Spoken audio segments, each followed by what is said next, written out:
Muy buenos días, amados hermanos.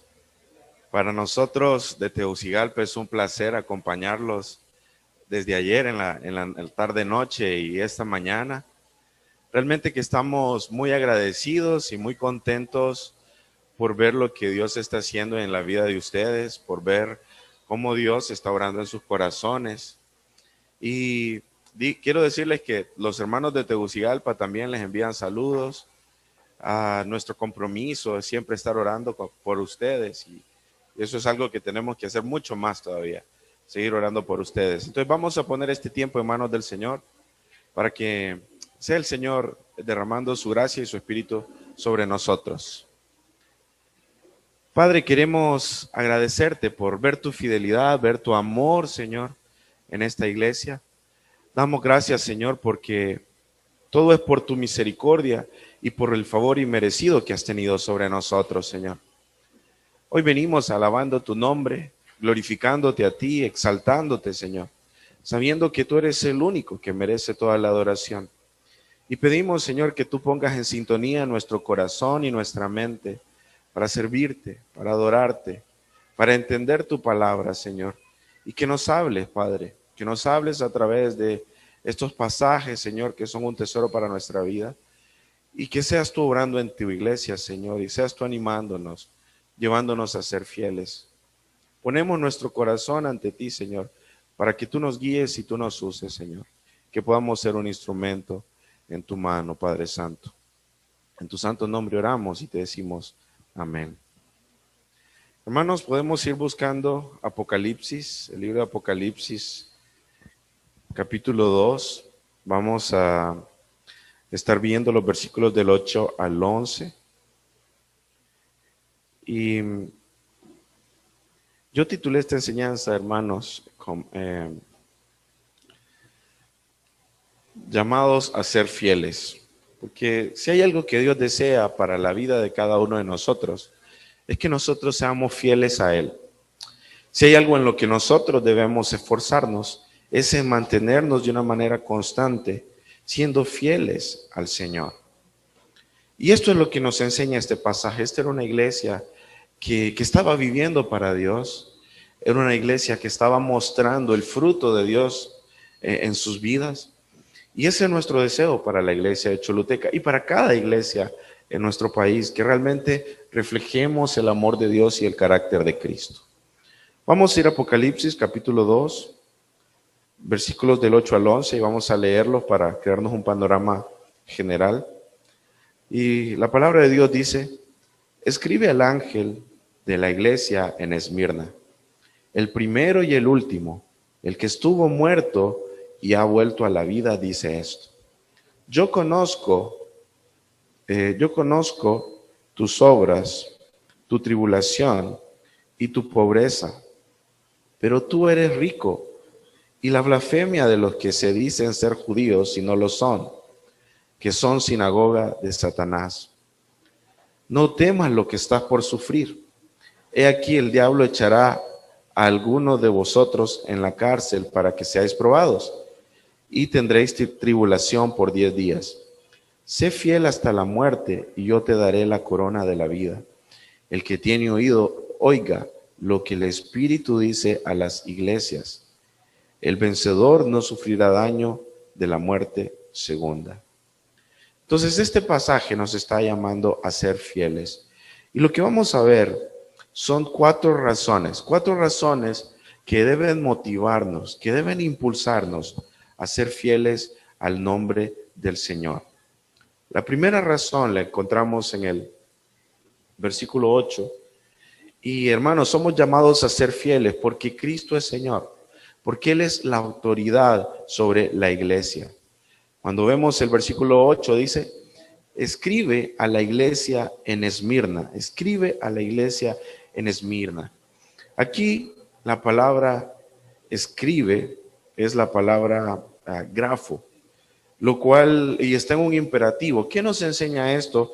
Que era un mandamiento que Cristo estaba dando y que era algo urgente de hacer, algo que debía hacerse de forma inmediata. Y lo que vemos acá es que Jesús le está dando instrucciones a Juan para que escriba esta carta para la iglesia de Esmirna. Y dice, escribe al ángel.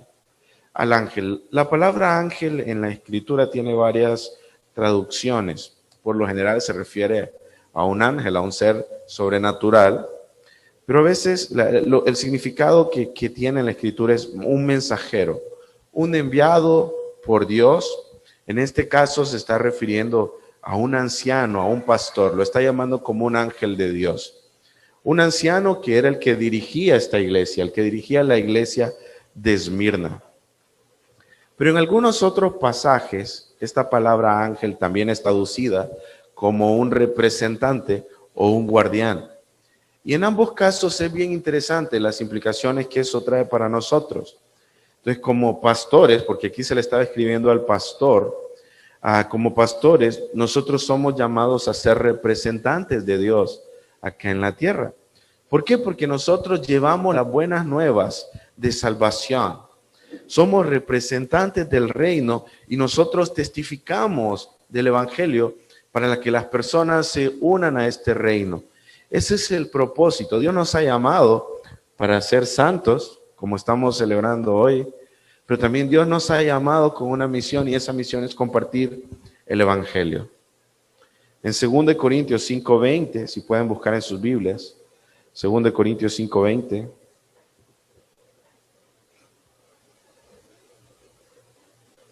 Según de Corintios capítulo 5, versículo 20 dice,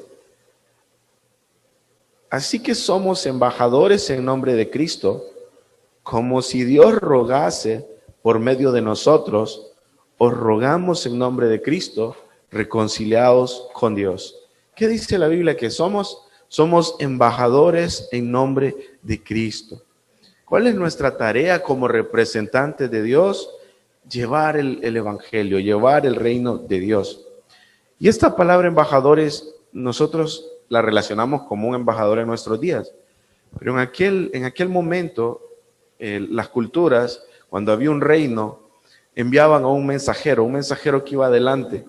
Y ese mensajero lo que llevaba era paz, llevaba la paz a un reino. Y la idea es que él iba al reino y decía, el rey viene, y el rey viene buscando paz.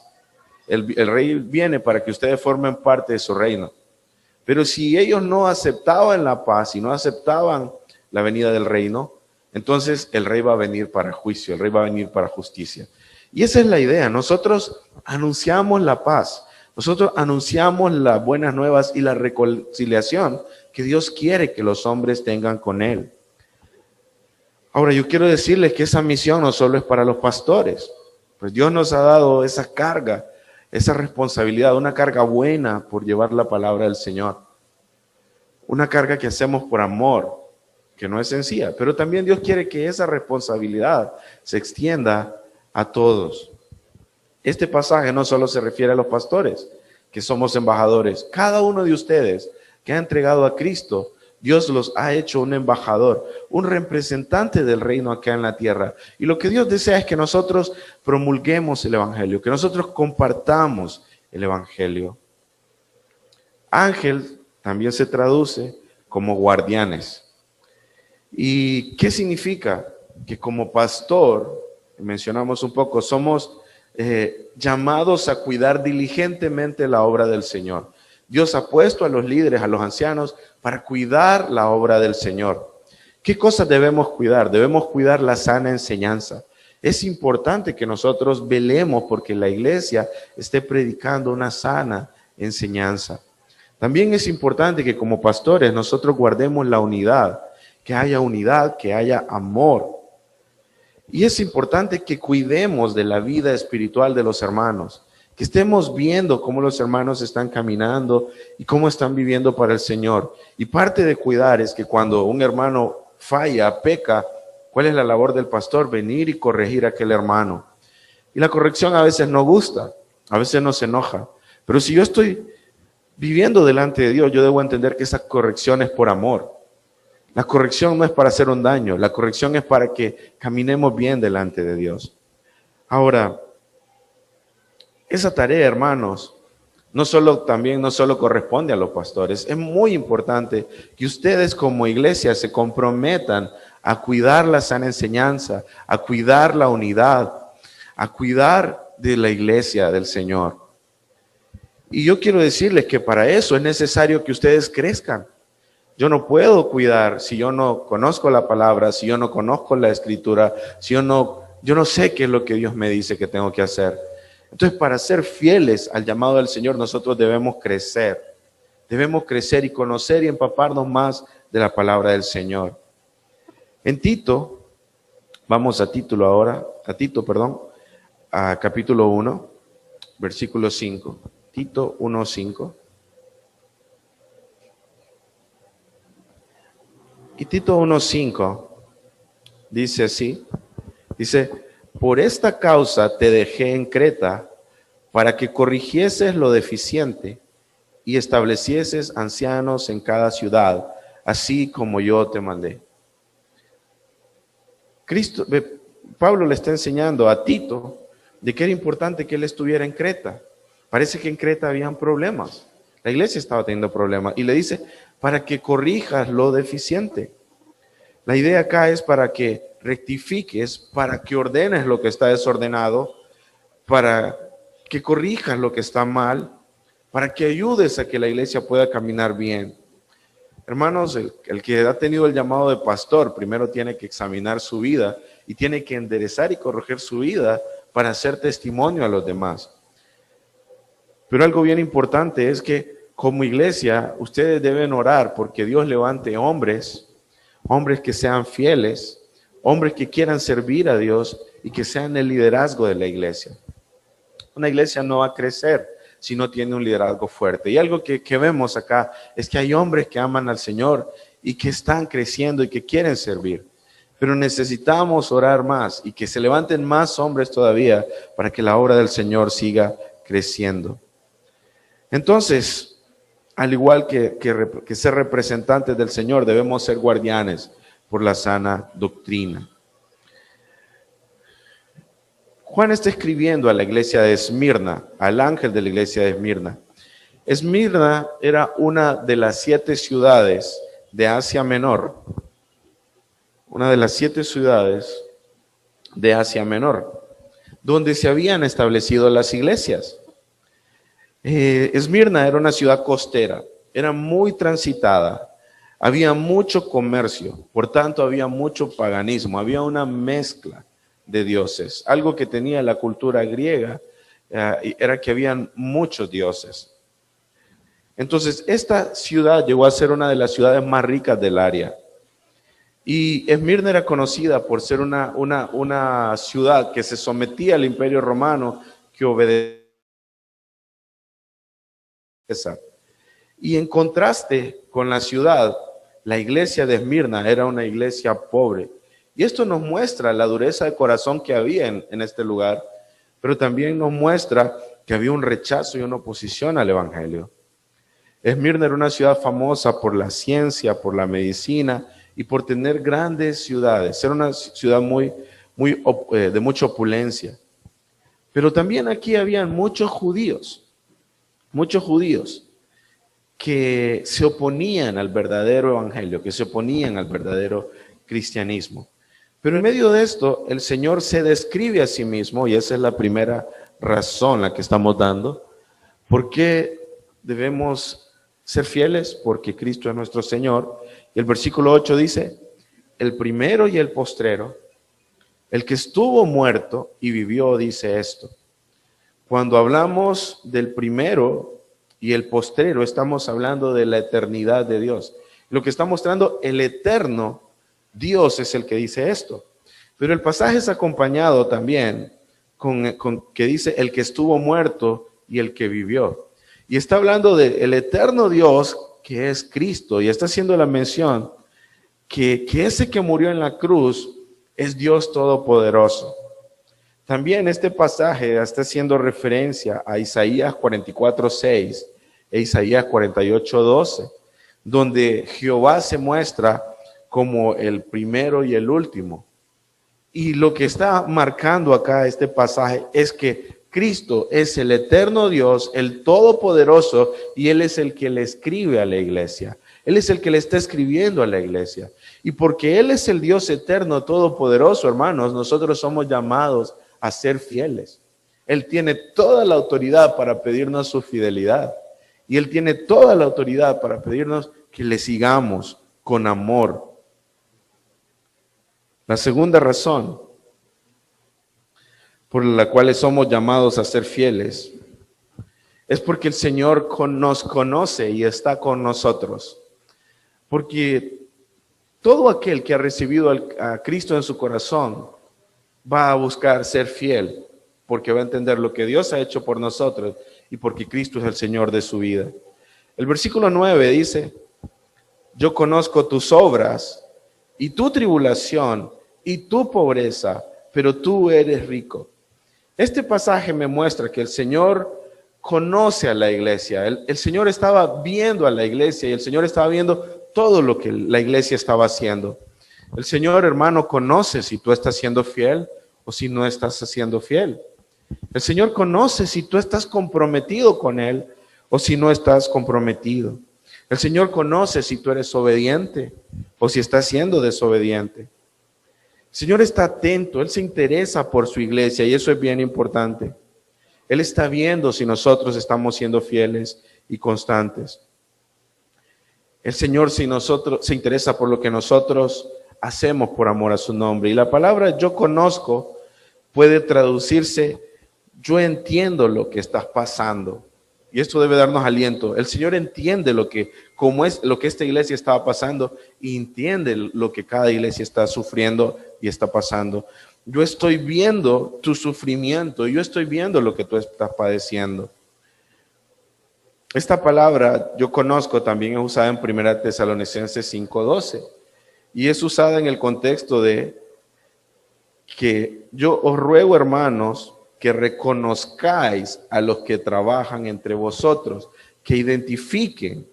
Así que el Señor dice: yo reconozco lo que la iglesia está haciendo por amor. Yo reconozco la condición en que la iglesia se encuentra y yo estoy en medio de la iglesia. Ahora, que Él conozca, que Él vea, que Él entienda lo que nosotros estamos pasando, debe darnos confianza. Debe darnos confianza porque eso nos muestra que el Señor está ahí, que el Señor está presente. Pero también debe desafiarnos, hermanos. Debe desafiarnos a que nosotros caminemos fielmente, a que nosotros vivamos para Él. ¿Por qué? Porque Él está viendo lo que nosotros estamos haciendo. Lo que vemos acá es que Él conoce y da una descripción precisa de la iglesia. Y da 3 características principales. De las 7 iglesias que menciona, Dios las alaba en un buen sentido y las exalta. Y son Esmirna y son Filadelfia. Todas las otras iglesias son reprendidas y son llamadas al arrepentimiento porque no estaban viviendo bien. Pero esta iglesia mostraba fidelidad y mostraba compromiso. Primero el Señor dice que Él está viendo las obras de esta iglesia. Así que podemos deducir que esta era una iglesia que estaba trabajando, era una iglesia que estaba sirviendo a Dios, era una iglesia que estaba compartiendo el evangelio. Y yo quiero preguntarte, ¿eres tú un hermano que está comprometido y que está sirviendo, que está trabajando? Sabes, el Señor va a recompensar a aquella iglesia que es fiel. En Hebreos capítulo 6, versículo 10 y 11. Si me acompañan a Hebreos 6, 10 y 11.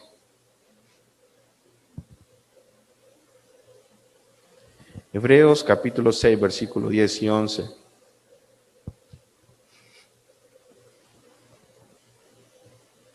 Dice así el pasaje: porque Dios no es injusto para olvidar vuestra obra y el trabajo de amor que habéis mostrado hacia su nombre, habiendo servido a los santos y sirviéndoles aún. Hermanos, Dios no es injusto. Dios va a recompensar cada obra que nosotros hagamos. Cada servicio, si del servicio suyo fue llevar un vaso con agua, Dios va a recompensar ese trabajo. Si su servicio, hermano, fue alabar al Señor cantando, Dios va a recompensar ese trabajo. Dios va a ver cada cosa que nosotros estamos haciendo. Pero nos hace petición en el versículo 11 de ahí de Hebreos. Dice: pero deseamos que cada uno de vosotros muestre la misma solicitud, la misma diligencia, el mismo compromiso hasta el fin, para plena certeza de la esperanza. ¿Qué es lo que Dios desea? Que realmente nosotros estemos diligentemente comprometidos con su obra y que le sirvamos. El Señor dice que también ha visto la tribulación de esta iglesia, ha visto lo que esta iglesia sufre. Estamos volviendo al pasaje de Apocalipsis 2:9. Entonces, el Señor ha visto el sufrimiento de esta iglesia. ¿Cuál era la causa del sufrimiento de esta iglesia? Sufría porque estaban compartiendo el evangelio. Sufrían porque estaban viviendo vidas para el Señor. Esto había traído oposición, esto había traído persecución. Pero algo muy bonito es que Dios ve el sufrimiento de esa iglesia y Dios sufre con nosotros cuando la iglesia está pasando tribulación y dificultad a causa de la obediencia. Pero algo interesante, hermanos, es que el Señor no quita el sufrimiento en esta carta. Más bien le dice, prepárense porque va a venir más sufrimiento. Y yo quiero que entendamos que por qué el Señor hace esto, porque en medio del sufrimiento nosotros somos perfeccionados. En medio del sufrimiento el Señor trabaja en su iglesia purificándola, limpiándola. Como lo dice Santiago. Santiago nos dice, tened por sumo gozo cuando os halléis en diversas pruebas. ¿Por qué? Porque a través de la prueba el Señor nos transforma, el Señor nos limpia y el Señor nos hace más fieles a su nombre. El Señor también veía la condición de la iglesia, y la condición de la iglesia es que era una iglesia que era pobre materialmente, pero en contraste esta iglesia era rica espiritualmente hablando.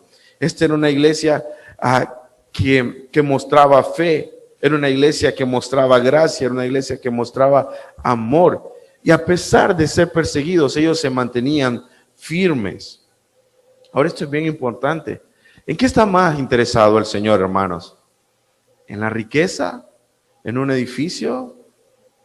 ¿O está más interesado en nuestro corazón? Que haya gracia en nuestros corazones y que seamos una iglesia que sirve al Señor. Esto es un contraste, hermanos, con ese falso evangelio de la prosperidad que escuchamos hoy. Que Dios te va a bendecir dándote riqueza, dándote dinero, dándote recursos.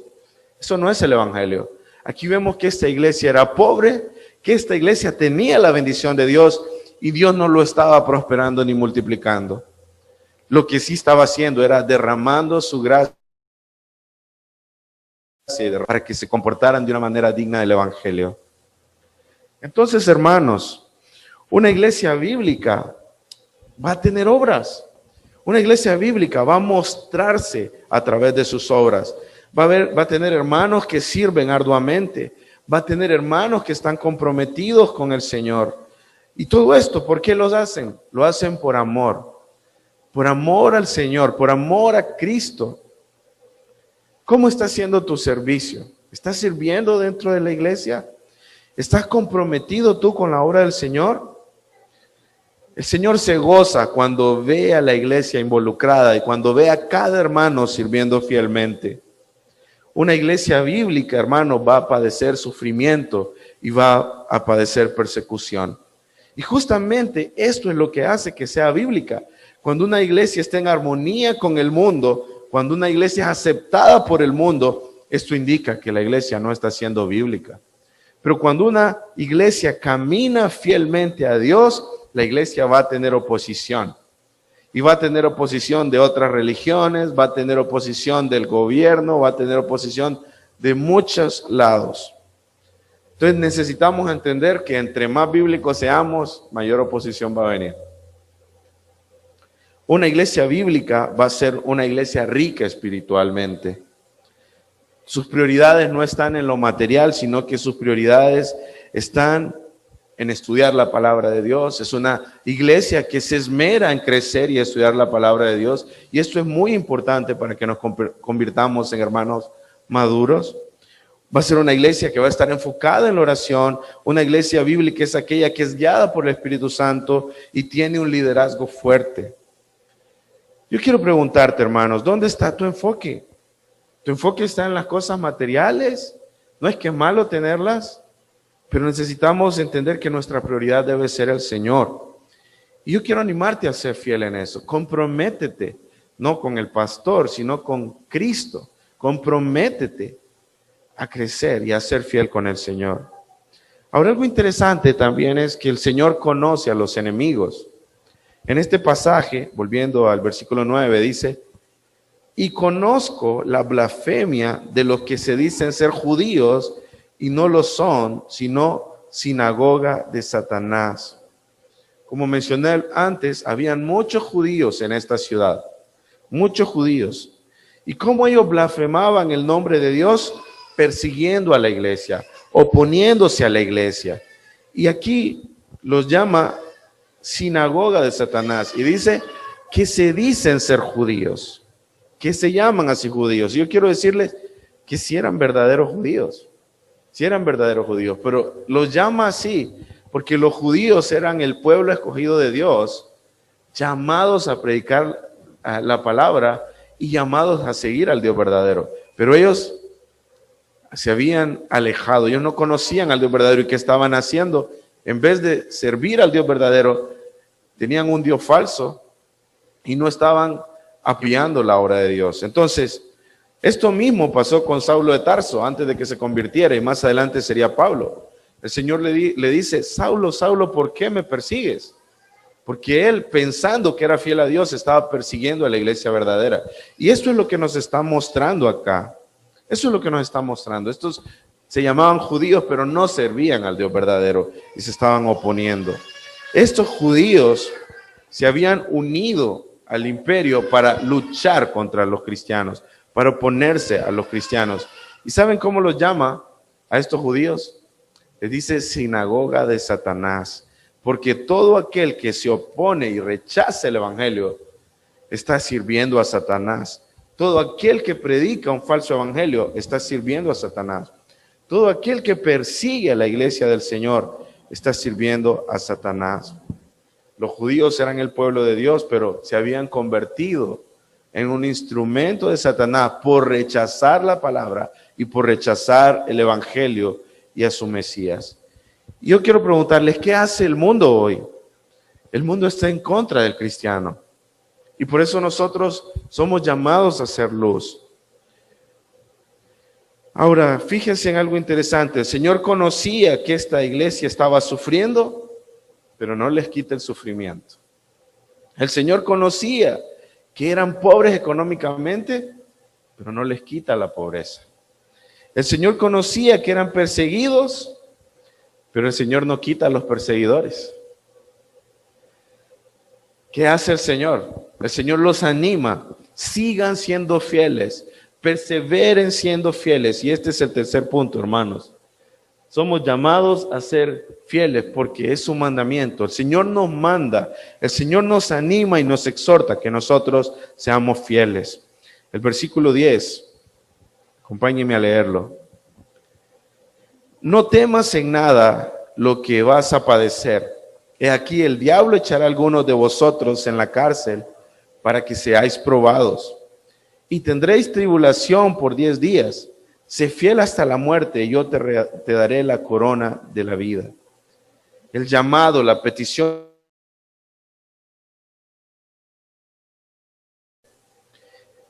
El no temer en nada, dice lo que vas a padecer. El Señor les está diciendo, yo sé que están caminando fielmente, pero todavía va a venir más oposición. Sé fiel y mantente firme.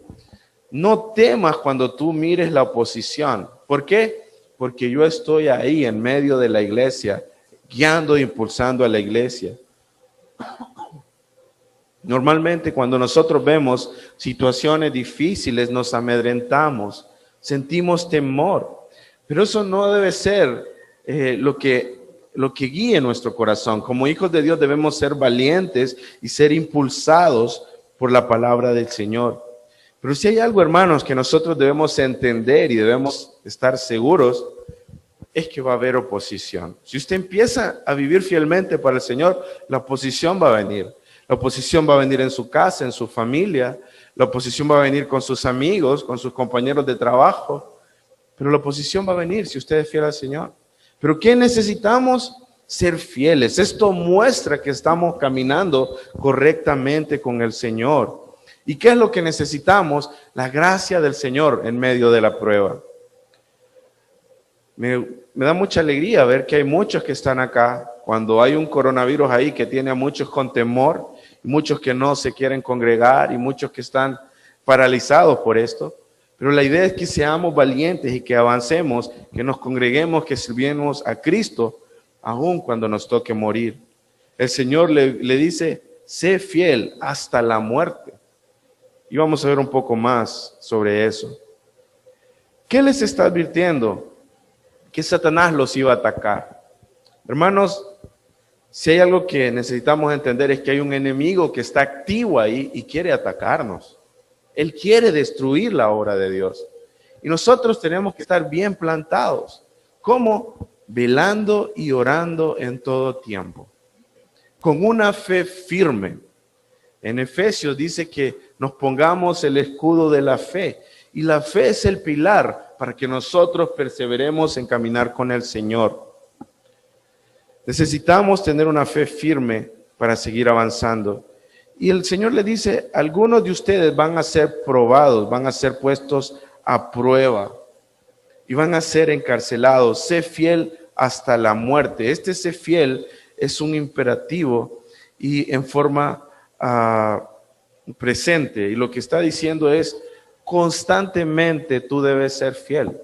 Constantemente persevera siendo fiel. No es que sé fiel un momento, sino siempre sé fiel. Ahora, ¿hasta dónde yo debo ser fiel? Hasta la muerte. Y la idea aquí es que yo esté dispuesto a morir por amor al Señor, que yo esté dispuesto a padecer por amor al Señor. Y todo aquel que ha nacido del Señor, este debe ser su anhelo, no que yo anhele morir, sino que yo anhele ser fiel. Y si por ser fiel voy a morir, bendito sea el nombre de Dios. Si me acompañan a Filipenses 1:29.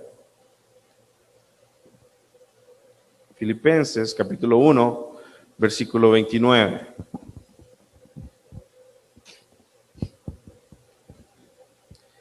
Y dice el versículo, Filipenses capítulo 1, 29, dice, porque a vosotros os es concedido a causa de Cristo, no solo que creáis en Él, sino que también que padezcáis por Él. Hermanos, se nos ha concedido a causa de Cristo que creamos. Se nos ha concedido a causa de Cristo muchas bendiciones espirituales, pero también se nos ha concedido que padezcamos por Él. Padecer por Cristo es un privilegio que Dios nos ha dado y es algo que debemos enfrentar con gozo, hermanos. No con tristeza, no caídos, sino que con gozo, sabiendo que cuando padecemos con Cristo, por Cristo, estamos siendo fieles a Él y a su nombre. La palabra aquí que es traducida como fiel también, la raíz principal es la misma raíz que se usa para la fe, es pistos. Y podemos traducir este pasaje, mantente con una fe hasta la muerte, una fe firme hasta la muerte. ¿Y por qué es tan importante la fe? Porque la fe es la que nos mueve, hermanos. Si usted no hace que su fe crezca y la fe crece a través de la palabra de Dios, usted va a estar estable. Pero cuando nosotros tenemos una fe que es Dios quien nos está sosteniendo, usted va a cruzar desiertos, usted va a ir para adelante porque es Dios quien lo está moviendo. Como Dios movió a muchos hombres de Dios que por confiar en su palabra fueron movidos y fueron empujados a ser fieles hasta la muerte. El último punto que quiero compartir con ustedes es que somos llamados a ser fieles también por la recompensa. O sea, ¿cuál es la idea? Que ponga su mirada en el regalo, en la recompensa que Dios le va a dar y que esto sea una motivación para usted para ser fiel. ¿Cuál es la recompensa que el Señor nos ofrece? Dice el versículo, el que es fiel, el Señor le dará la corona de vida. La corona de vida. ¿Qué es la corona de vida? Al que es fiel, el Señor le dará la vida eterna. Y aquí lo que nos está mostrando es que nosotros debemos poner nuestra mirada en lo celestial y no nuestra mirada en la tierra. El que pone su mirada en las cosas de aquí en la tierra va a fracasar, no va a perseverar hasta el final. Pero el que pone la mirada en Cristo y en el cielo, en la vida eterna venidera, Dios le va a dar la gracia para perseverar hasta el final. Hermanos, aquí está diciendo que era necesario que ellos sufrieran por 10 días. Y aquí nos está mostrando un contraste. Yo les pregunto, ¿qué es sufrir por 10 días o qué es sufrir por 10 años en contraste con una vida eterna de gozo, de salvación y de tener una relación con Dios? No es nada, hermanos. Y eso es lo que está diciendo. Padezcan en nombre del Señor, enfrenten los padecimientos con gozo y pongan su mirada en la vida venidera. Y aquel que es fiel, hermano, va a hacer eso. Aunque haya mucha oposición, aunque haya muchos conflictos en su vida, va a permanecer siendo fiel, va a ser fiel constantemente. Dios nos llama, hermanos, a que hagamos un compromiso y que seamos valientes. Y yo quiero animarte, yo quiero desafiarte a que seas fiel con el Señor y que te comprometas a vivir para Él. Y que estés dispuesto a dar tu propia vida. Si estás cansado, levántate y ve a servir al Señor. Si estás teniendo oposición y barreras en tu trabajo, si hay problemas económicos, si hay problemas de salud, hay que servir al Señor. Ahí vamos a ser exaltados, hermanos. El que venciere, dice el versículo 11, el que tiene oído oiga lo que el Espíritu dice a las iglesias, y el que venciere no sufrirá la segunda muerte. Este no sufrirá daño de la segunda muerte, se refiere a que no sufrirá la condenación eterna. Hermanos, nosotros podemos morir acá en este mundo. Nosotros, los hijos de Dios, podemos morir acá en este mundo, pero tenemos la esperanza y la certeza de una vida eterna, donde los sufrimientos de acá no van a ser poco con estar ante la gloria de Dios y el gozo que vamos a tener acá. Pero los que tienen bienes y riqueza en este mundo y no han entregado su vida a Jesucristo, van a pagar un castigo eterno, un sufrimiento por la eternidad, un suplicio, algo horrible que ninguno de nosotros tiene comparación, una soledad total. Nosotros hemos visto lo que ha pasado en el norte y decimos, qué terrible lo que está pasando allá. Hermanos, eso no va a hacer nada con la ira de Dios sobre aquellos que no se arrepientan. Y yo no sé si tú estás acá esta mañana y tú no has recibido la palabra del Señor, sino que la has rechazado. Si tú eres una persona de esas que ha rechazado el Evangelio y no has escuchado la voz del Espíritu Santo, yo quiero animarte hoy a que ahí donde estás tú te arrepientas y le pidas perdón a Cristo y le pidas perdón por tus pecados y por tu rebeldía. Y en medio de ahí donde estás tú lo confieses como Señor y Salvador y te comprometas a vivir para Él y ser fiel hasta la muerte. Lucas 9, 24 y 25, acompáñenme a Lucas. Lucas 9, 24 y 25.